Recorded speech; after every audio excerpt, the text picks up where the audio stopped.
Coucou tout le monde. Alors aujourd'hui je reviens avec une petite vidéo. C'est le tag de Jessica01 qui est donc à la base un tag de Miss Sahel je crois, qui est donc le tag 5 raisons qui font de moi une mauvaise naturelle. Ce tag aurait dû commencer par l'inverse, c'est-à-dire les 5 raisons pour lesquelles je suis une bonne naturelle, parce que ça va aller vite. Il n'y a quasiment pas de points. Donc 5 raisons qui font de moi une mauvaise naturelle. Primo, je considère que ça, ce sont des cheveux, ok?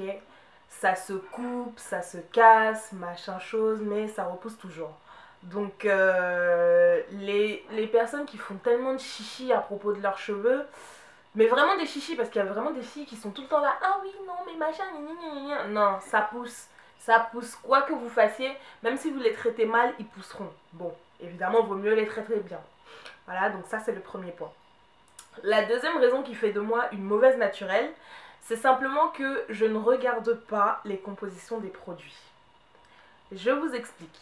Alors, quand je suis revenue au naturel, à l'époque, je me documentais sur le forum Boucle et Coton. Voilà, c'était pratiquement l'une des seules sources d'informations qu'il y avait sur les cheveux naturels. Il y avait deux forums à l'époque, il y avait Cheveux Ébène, je crois, et Boucle et Coton. Il n'y avait pratiquement aucune autre source. Ensuite, il y a eu le blog Our Hair, qui était donc, je vous en ai déjà parlé dans des vidéos précédentes.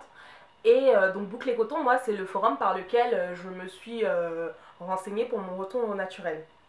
Donc sur Boucle et Coton, forcément, il y avait déjà la classification, entre guillemets, des produits qu'il vaut mieux éviter. Évidemment, il y avait le silicone en premier. D'accord. Le silicone, les sulfates, blablabla. Alors moi je vous explique, quand je suis repassée au naturel, la première gamme de produits que j'utilisais c'était Dr Miracles.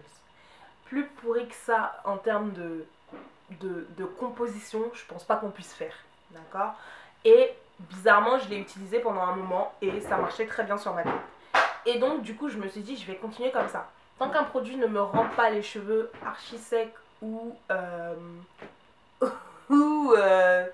ou complètement sec ou cassant ou je sais pas trop quoi, je continue à l'utiliser, peu importe la composition, peu importe la composition. Il y a ma petite soeur en train de...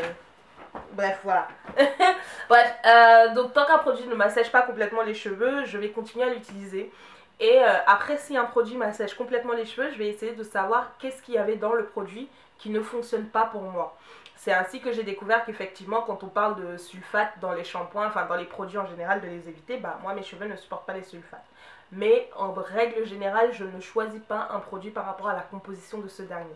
Les silicones, j'utilise beaucoup de produits avec des silicones, voilà, je ne le conseille pas, mais je dis juste de tester le produit et de voir si ça marche pour vous. Je veux dire, les créateurs de ces produits-là ne sont pas non plus complètement stupides. Leur but n'est pas de faire en sorte que les personnes détestent leurs produits. Si le silicone est présent dans la composition, c'est pour une raison bien précise. La troisième raison qui fasse que je ne sois pas une bonne naturelle. Je ne dors pas avec un foulard. Donc, lancez-moi des pierres si vous voulez, peu importe. J'essaie de mettre au maximum de fois, le maximum de fois possible mon foulard sur ma tête. Mais c'est un truc auquel je ne pense pratiquement pas. Et même quand je le fais, j'ai mon foulard qui glisse dans la nuit et qui se retrouve toujours complètement à l'ouest. Quand je me réveille le matin, je ne l'ai plus sur la tête. C'est tout ce que je sais.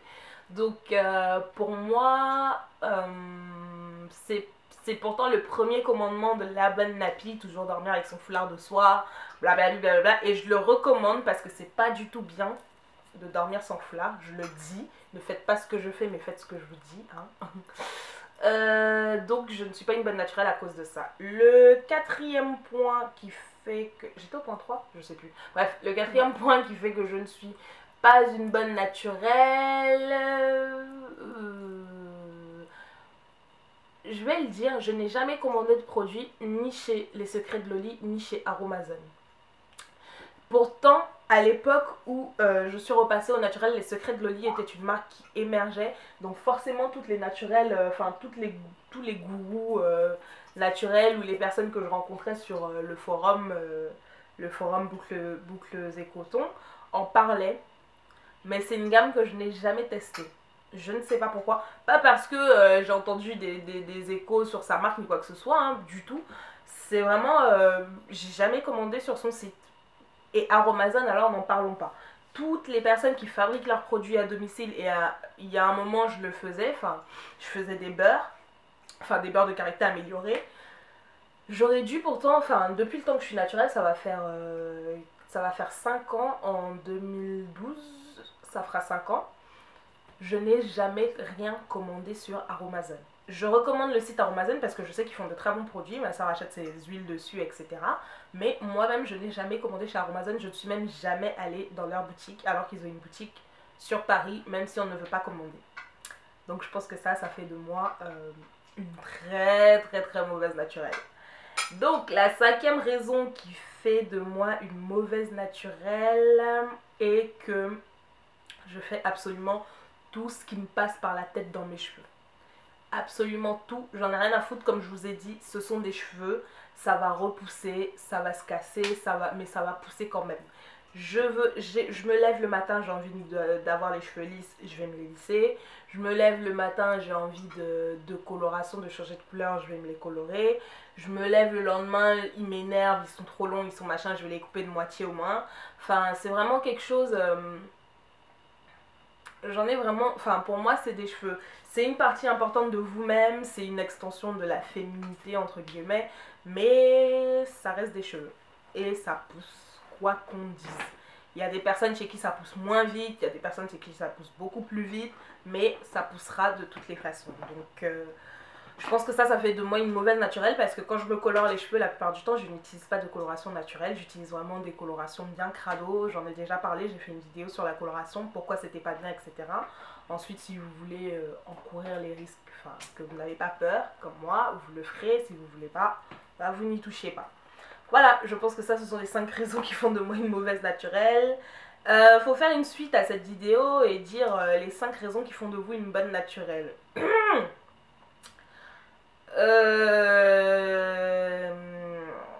Comme je vous ai dit au début de la vidéo, il n'y a pas beaucoup de points qui fassent de moi une bonne naturelle parce que déjà naturelle, voilà quoi. J'utilise pas beaucoup de produits naturels, mais j'utilise le beurre de karité, voilà. J'utilise le produit plébiscité par la majorité des naturels. Je sais qu'il y a des personnes qui supportent pas le beurre de karité, mais en tout cas moi je l'aime beaucoup.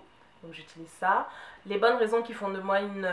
Enfin, la deuxième raison... Non. Ouais, la deuxième raison qui ferait de moi une bonne naturelle, c'est que je prends le soin... Quand je décide de prendre soin de mes cheveux, je le fais vraiment bien et de manière assez efficace. Je les hydrate à fond. Ça, c'est vraiment mon mojo. L'hydratation, hydratation, hydratation. Si vous voulez avoir de beaux cheveux, bien doux et bien... et tout doux en tout cas, il faut absolument vous hydrater les cheveux. Et ça, c'est mon mojo. Je m'hydrate les cheveux tout le temps. Voilà. Quand on est pendant l'été, d'ailleurs, je me mouille les cheveux pratiquement tous les matins sous la douche.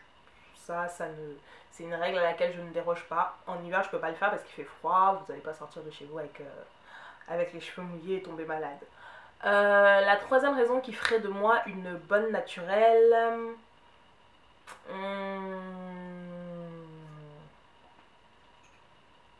je coupe mes pointes.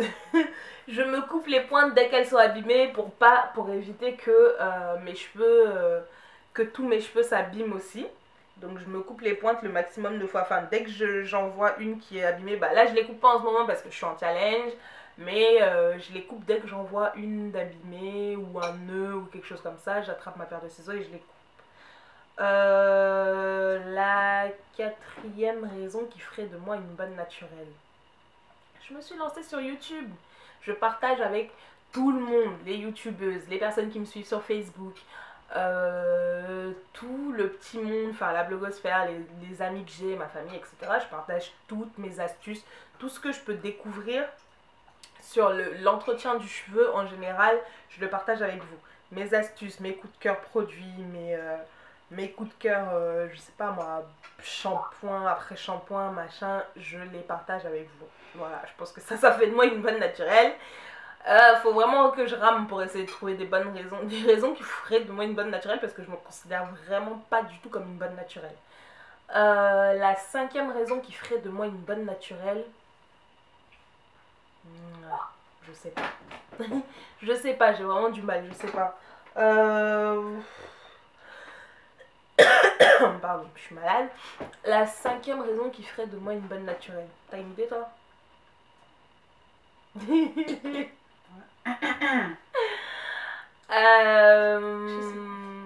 Voilà, je sais coiffer. Ma petite soeur m'a donné la bonne raison. Je sais coiffer. Voilà, ça fait de moi une bonne naturelle. Donc je me coiffe moi-même et je coiffe mes soeurs, mes copines, des amis, machin, quand j'ai le temps. Ça fait de moi une bonne naturelle, je pense. Voilà, j'ai ramé pour trouver les 5 bonnes raisons qui feraient de moi, enfin les 5 raisons qui feraient de moi une bonne naturelle, mais c'est fait. Voilà, écoutez, je vous souhaite de passer à tous une bonne soirée. Je vous embrasse. Salut!